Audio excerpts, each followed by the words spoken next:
France, réforme des retraites, le donneur de leçons devenu dictateur. Nous nous interrogeons encore ce mercredi 29 mars de l'an de grâce 2023.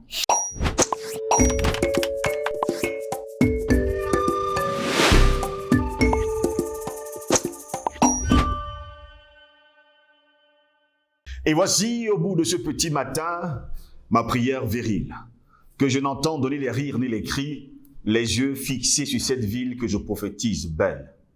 Donnez-moi la foi sauvage du sorcier. Donnez à ma main puissante de modeler. Donnez à mon âme la trempe de l'épée. Je ne me dérobe au point, mais faites de ma tête une tête de proue, et de moi-même mon cœur. Ne faites ni un père, ni un frère, ni un fils, mais le père, mais le frère, mais le fils, ni un mari, mais l'amant de cet unique peuple. Sur ces mots de Aimé Césaire dans Cahiers de retour au pays natal, mesdames, messieurs, je vous dis bonjour, bienvenue à toutes et à tous à cette autre édition de Parole aux panafricanistes. Vous êtes justement sur Panafricaniste TV, la chaîne de télévision des panafricanistes qui vous apporte le meilleur de l'information sur un plateau d'or. Plusieurs organisations non gouvernementales de défense des droits humains dénoncent les brutalités policières lors des manifestations émaillées de violences contre, on va le dire ainsi, la réforme des retraites. Les autorités françaises mettent à mal le droit de contestation des citoyens en faisant un usage disproportionné et dangereux de la force publique, accuse d'ailleurs la Ligue des droits de l'homme du côté de Paris. Après 2 mois de mobilisation en France contre la réforme des retraites d'Emmanuel Macron, les manifestations émaillées de violences ces derniers jours se sont accompagnées de brutalités policières selon plusieurs organisations de défense des droits humains et sans oublier toutes les images que nous avons vues dans les télévisions et sur les réseaux sociaux. Une accusation reprise vendredi dernier par la commissaire aux droits de l'homme du Conseil de l'Europe, Dunja Mijatovic. Elle déclare, je cite, « Les actes de violence sporadiques de certains manifestants et d'autres actes répréhensibles commis par d'autres personnes au cours d'une manifestation ne sauraient justifier l'usage excessif de la force par les agents de l'État. Ces actes ne suffisent pas non plus à priver les manifestants pacifiques de la jouissance du droit à la liberté de réunion, a-t-elle affirmé. Les organisations non gouvernementales se sont montrées donc beaucoup plus virtuelles et surtout plus virulentes encore. Le glissement autoritaire de l'État français, la brutalisation des rapports sociaux par le truchement de la police, les violences de tout ordre et l'impunité sont un scandale majeur, a tonné vendredi le président de la Ligue des droits de l'homme, Patrick Baudouin. Les autorités françaises mettent à mal le droit de contestation des citoyens en faisant un usage disproportionné et dangereux de la force publique, accuse la LDH, et de son côté, l'ONG Human Rights Watch critique le contrôle abusif des foules et des tactiques anti-émeutes. Pour le ministre français de l'Intérieur, Gérald Darmanin, la police ne fait toutefois que réagir à la radicalisation de casseurs issus de l'extrême gauche, des factieux qui infiltrent les manifestations pour causer des émeutes. Toutes ces excuses sont possibles pour ne pas se justifier. Macron et son gouvernement, donneurs de leçons, apportent de la bonne nouvelle de la démocratie, du respect des droits de l'homme dans le monde entier, sont devenus aujourd'hui des dictateurs. Sous d'autres cieux, on aurait entendu, bien sûr, d'autres choses. On aurait entendu, des leçons venant justement du pays des Lumières. On parle justement de la France. 11 enquêtes sur les policiers ont été ouvertes, a toutefois reconnu le ministre de l'Intérieur français. Il se peut que individuellement les policiers et les gendarmes, souvent sous le coup de la fatigue, commettent des actes qui ne sont pas conformes à ce que on leur a appris, a-t-il encore annoncé, tout en soulignant le travail formidable des forces de sécurité pour éviter un mort. Plus de 450 personnes ont été arrêtées jeudi de la semaine dernière dans la journée où il y a eu des manifestations et surtout la manifestation la plus violente depuis le début du mouvement contre la réforme des retraites, repoussant l'âge de départ de 62 à 64 ans. Voilà pourquoi nous également, nous nous interrogeons ce mercredi matin, France, réforme des retraites, le donneur de leçons devenu dictateur, en tout cas, c'est notre grande interrogation. Et pour répondre à nos questions, nous sommes avec le docteur Jean-René Douma. Il est enseignant à l'université. Il est notre invité ce matin, panafricaniste justement. Il est avec nous ce matin pour répondre à nos questions. Docteur Jean-René Douma, bonjour, bienvenue à vous. Bonjour, mon cher Steve Jocelyn Goss. C'est un plaisir d'être sur ton plateau. Merci pour cette invitation. Bonjour à l'équipe technique. Bonjour aux millions de téléspectateurs de Panafricanist TV. Et surtout, bonjour à l'Afrique et au monde. Très heureux de vous avoir, docteur Jean-René Douman. Vous êtes très occupé. Merci d'avoir accepté d'être notre invité ce matin. Vous avez vu les images sur les réseaux, pour ne pas dire les réseaux sociaux, à la télévision, un peu partout d'ailleurs dans le monde. Ces images font le tour du monde. Eh bien, on parle de la réforme des retraites. Elle est passée de 62 à 64 ans. Et jusqu'à preuve de contraire, on le sait, Emmanuel Macron et son gouvernement sont les donneurs de leçons. Sont-ils devenus finalement des dictateurs? Alors, c'est une question qui a toute sa place, hein? Une question qui a toute sa place et qui peut nous donner lieu de constater que l'arroseur est arrosé. Parce que, vous l'avez si bien dit, la France est toujours illustrée en donneur de leçons, et surtout quand ça concerne l'Afrique. Et les Africains ont toujours estimé que, évidemment, malgré tous les dérapages, et tous les excès, n'est-ce pas, que ce pays-là commet, que ça restait quand même une démocratie parmi tant d'autres, surtout au niveau de l'Occident, c'est-à-dire plus précisément en Europe. Mais depuis que cette affaire de la réforme des retraites en France a commencé, parce qu'il y a quand même des mois, et je pense que les politiques ont essayé de prendre du temps pour préparer l'opinion à ce qui allait être pris comme décision. Mais ils ont échoué parce que les réactions aujourd'hui des peuples ou alors de la population française en général montrent bien que tout ce qu'ils ont fait pour manipuler l'opinion n'a pas atteint l'objectif visé.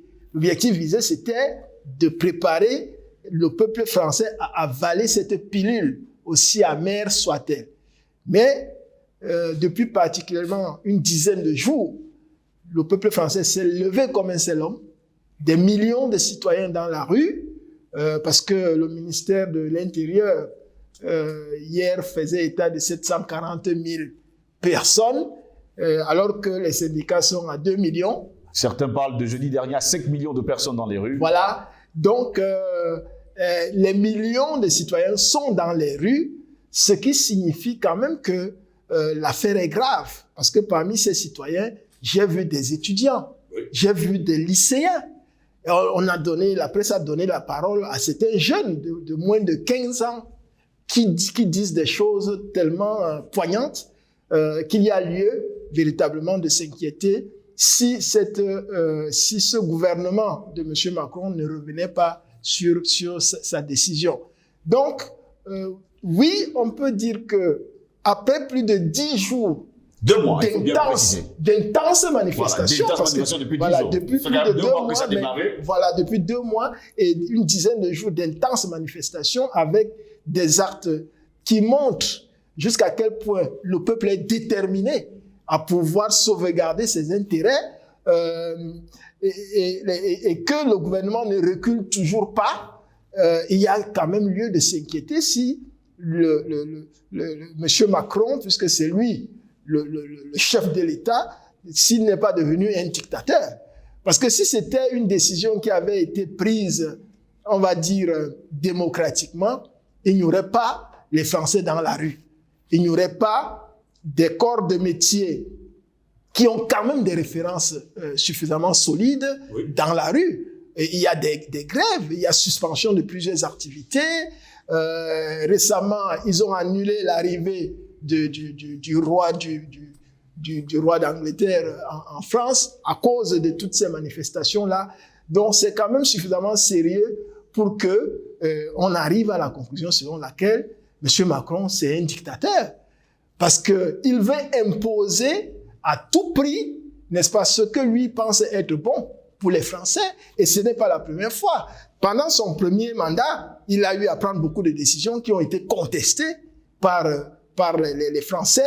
Et l'objectif ayant été de briguer un second mandat, il a donné l'espoir, n'est-ce pas, vers la fin du premier mandat, et surtout pendant sa campagne électorale, qu'il ferait mieux dans le deuxième mandat, ce qui lui a valu une réélection même contestée par les mêmes Français. Et aujourd'hui, il continue, j'allais dire même, l'impression qu'on a, c'est qu'il est devenu plus incisif dans sa dictature que pendant le premier mandat. Peut-être parce qu'il se dit qu'il ne va pas solliciter un troisième mandat, et donc ça pourrait lui donner la liberté de faire ce qu'il veut. Mais non, c'est le peuple français qui est le patron de la Constitution française. Est-ce que c'est encore le cas aujourd'hui de dire que c'est le peuple français qui est le patron de la Constitution française? On nous a parlé de la France comme un pays de la démocratie. D'ailleurs, ils se font passer pour les apôtres de la démocratie. Aujourd'hui, les Français sont dans les rues depuis 2 mois. Normalement, si c'était le peuple qui était le patron, on devait changer cette loi. Oui, je me réjouis parce que depuis cette dizaine de jours, oui, le peuple est en train de poser des actions pour restaurer l'ordre. Oui. N'est-ce pas? Parce que c'est le peuple qui donne mandat à M. Macron, même si tout le monde ne le vote pas, mais il a la légitimité par rapport à la légalité qu'il a reçue. Oui. Donc, il est le président de tous les Français. Mais si de plus en plus de millions de Français sortent dans la rue, et nous savons bien qu'il y a une grande majorité silencieuse qui est pour ce qui est en train de se faire dans la rue, oui, qui a mal à pouvoir s'exprimer, mais qui espère que les choses vont revenir à l'ordre. Donc, les actions menées par le peuple français doivent restaurer le fait que c'est le peuple qui est au-dessus de la Constitution et pas le contraire. Si le peuple n'est plus d'accord, même avec le 49.3, oui, il faut bien que le gouvernement s'asseye à nouveau, éventuellement avec le Parlement, pour revoir cette décision qui a été prise. Et moi, je suis confiant de ce que c'est ce qui va se passer pour que l'ordre revienne, pour que la paix revienne.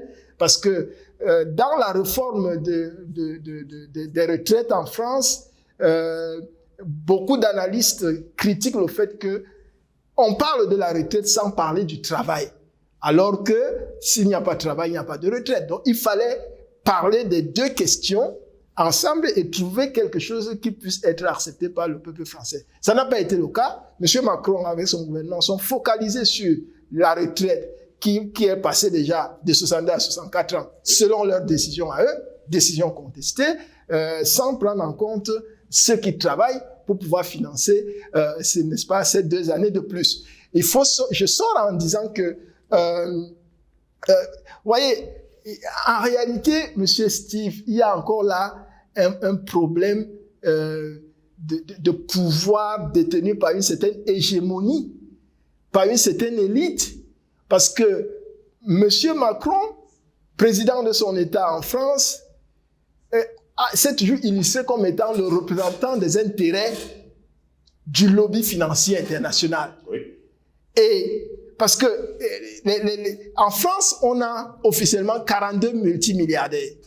42 multimilliardaires en France, et il y a une estimation qui dit que si on prélevait seulement 2%, n'est-ce pas, sur les fonds détenus par ces 42 multimilliardaires français, ça financerait le fait qu'on oblige les Français de travailler 2 ans de plus pour financer, n'est-ce pas, socialement, ceux qui vont aller en retraite. Donc, mais au lieu d'examiner cette question, je veux dire 42 citoyens français contre pratiquement 66 millions, mais le choix est vite fait. Mais vous voyez ce que M. Macron a choisi avec son gouvernement, c'est de protéger davantage ces 42 multimilliardaires qui n'ont pas de soucis, qui n'ont pas de problème d'alimentation, ils n'ont pas de problème pour envoyer les enfants dans de grandes écoles, oui, ils n'ont pas de problème de voyager, d'investir dans d'autres pays dans le monde, ils n'ont pas de problème de santé, mais on ne veut surtout pas toucher, n'est-ce pas, au moindre iota de leur fortune pour essayer d'alléger les souffrances et les misères des millions de Français qui, donc pour la plupart, sont obligés de descendre dans la rue pour réclamer simplement que justice soit faite. Vous parliez tout à l'heure de travail. Jusqu'à preuve de contraire, le chômage, lui, il augmente du côté de la France. Là encore, c'est un autre problème. Vous avez vu d'ailleurs des lycéens dans les rues, des jeunes gens dans les rues. Là encore, vous réclamez le travail. Déjà, s'ils n'ont pas le travail, ils ne peuvent pas réclamer une retraite un jour. D'ailleurs, cette retraite est passée de 62 à 64 ans. Oui, et ça, c'est aussi une dimension paradoxale de cette question. Et il y a un chômage qui de plus en plus s'aggrave, Oui. parce que nous n'allons pas oublier totalement le contexte international dans lequel... Si vous voulez, je vous donne des chiffres, hein, selon eux oui, s'il vous d'ailleurs, plaît. chiffres qui datent d'ailleurs du 15 février dernier. Ils nous disent qu'ils comptaient jusque-là, la France comptait 3,8 millions de demandeurs d'emploi en catégorie A au 4e trimestre de 2020, contre 3,6 millions un an auparavant. Actuellement, on se retrouve avec 18,3% des chômeurs en France, rien que pour cette année qui a démarré. Voilà. 18,3%. Voilà. Donc, c'est déjà excessif, mais ça va s'empirer. C'est pour ça que je voulais faire allusion à la conjoncture internationale. Deux choses. Les différentes crises qui sont connues à partir de la crise de Covid. Et aujourd'hui, nous sommes au niveau où cette crise sanitaire a débouché sur une crise économique, sur des crises financières, sur des crises sociales, telles que ce qui se passe aujourd'hui davantage en France. À partir de ce moment-là, mais plus particulièrement avec l'opération spéciale de la Russie en Ukraine et tout le déploiement, n'est-ce pas, occidental qui se fait autour des États-Unis. Vous voyez, vous êtes au courant que les différents pays comme l'Angleterre, l'Allemagne, etc., envoient des chars en France, des armes lourdes, etc., les États-Unis en premier.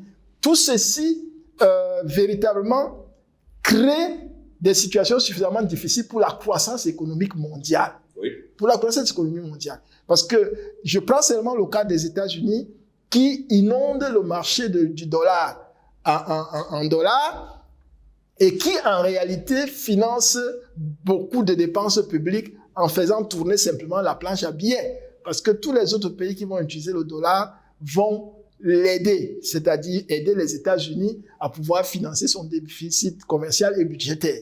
Donc, à partir de ce moment-là, les États-Unis exportent également non seulement l'inflation, mais aussi des problèmes économiques et sociaux qui ont une répercussion importante au niveau de ce qui se passe en France aujourd'hui. Oui. Donc, quand vous regardez ça, ça diminue évidemment le potentiel économique de la France, que ce soit à l'intérieur de la France par rapport aux investisseurs étrangers qu'à l'extérieur. Vous savez que la France avait beaucoup d'entreprises en Russie qui pour la plupart aujourd'hui ne fonctionnent plus ou ne fonctionnent plus normalement. Donc ça fait également des emplois en moins et ça fait même que ceux qui avaient des emplois en Russie, certains d'entre eux étaient des Français, ont dû rentrer en France et donc ils doivent s'occuper également. De l'autre côté, si nous prenons l'Afrique, qui a toujours été la mamelle nourricière de la France et dont les différents pays sont en train de se réveiller pour restaurer leur souveraineté, c'est-à-dire donc diminuer les marges de manœuvre de la France pour pouvoir continuer le pillage, pour pouvoir continuer, n'est-ce pas, l'obtention des marchés de gré à gré, etc. Tout ceci finançait également les Français en France, à partir de ce que je viens de dire. Donc vous voyez que des deux côtés, la France est prise entre, on va dire, le marteau et l'enclume. Et ça va nous accélérer véritablement la récession au niveau de l'économie française. D'ailleurs, c'est une récession européenne, mais aussi accélérer le chômage. Oui. Parce que si vous avez un système qui finance des gens qui ne travaillent pas et qui parfois gagnent mieux que certains qui travaillent, vous avez vous-même un problème. Et donc, comme il n'y aura plus moyen de piller l'Afrique pour financer ces chômeurs, il faut bien que M. Macron trouve une solution alternative. Et il a vu juste de rallonger donc, n'est-ce pas, le temps de travail des Français, des peu de Français qui travaillent davantage, de rallonger de 2 années. Et voilà ce que ça a donné aujourd'hui. Il faut également que nous précisions cela à nos téléspectateurs. Il faut dire d'ailleurs que le taux de chômage hors Mayotte du côté de la France pour les 16, on va le dire comme ça, 15-24 ans, il est passé de 14,9 à 18,6% de chômeurs. De 25 à 49 ans, nous étions à 6,5. C'est resté net à 6,5. Aujourd'hui, nous sommes à 6,7. Nous sommes en 2023, donc février 2023. Des 50 ans et plus, et encore en 2020, c'était à 5%, 2022 à 4,8%. Aujourd'hui, en 2023, ils sont à 5,2%. Je reviens sur le continent africain. Si ces manifestations se déroulaient sur le continent africain, on aurait dit aux Africains de respecter le droit à manifester, de respecter les droits de l'homme, de respecter ci, de respecter ça. Mais au-delà de cela, on devait dire, ben nous suspendons par exemple un pays africain de lui envoyer de l'aide dans les jours à venir parce qu'il ne respecte pas les droits de l'homme, la démocratie et surtout le droit à manifester. Qu'attendent les États africains pour suspendre la France? C'est une très bonne question, hein? Oui, parce que si c'était un État africain, je pense que les médias mainstream, particulièrement, seraient en train d'alimenter ça tous les jours. Oui. Ils auraient même créé des choses qui n'existent pas pour pouvoir déclencher autre chose. Parce que vous savez que leur objectif, dans le cadre de la politique du chaos, c'est de pouvoir déstabiliser nos États. En les déstabilisant, ils ont un contrôle plus approprié au niveau de nos ressources minières en particulier. Donc, mais la question est tellement pertinente parce que nous sommes effectivement dans la position, c'est-à-dire nos dirigeants sont dans la position où non seulement les télévisions publiques, moi je regarde de temps en temps aussi certaines chaînes publiques en Afrique, mais vraiment, je ne sais pas s'il y a une seule chaîne qui essaie de relayer ce qui se passe en France. Alors, mais on devrait, parce que c'est une actualité. On devrait relayer.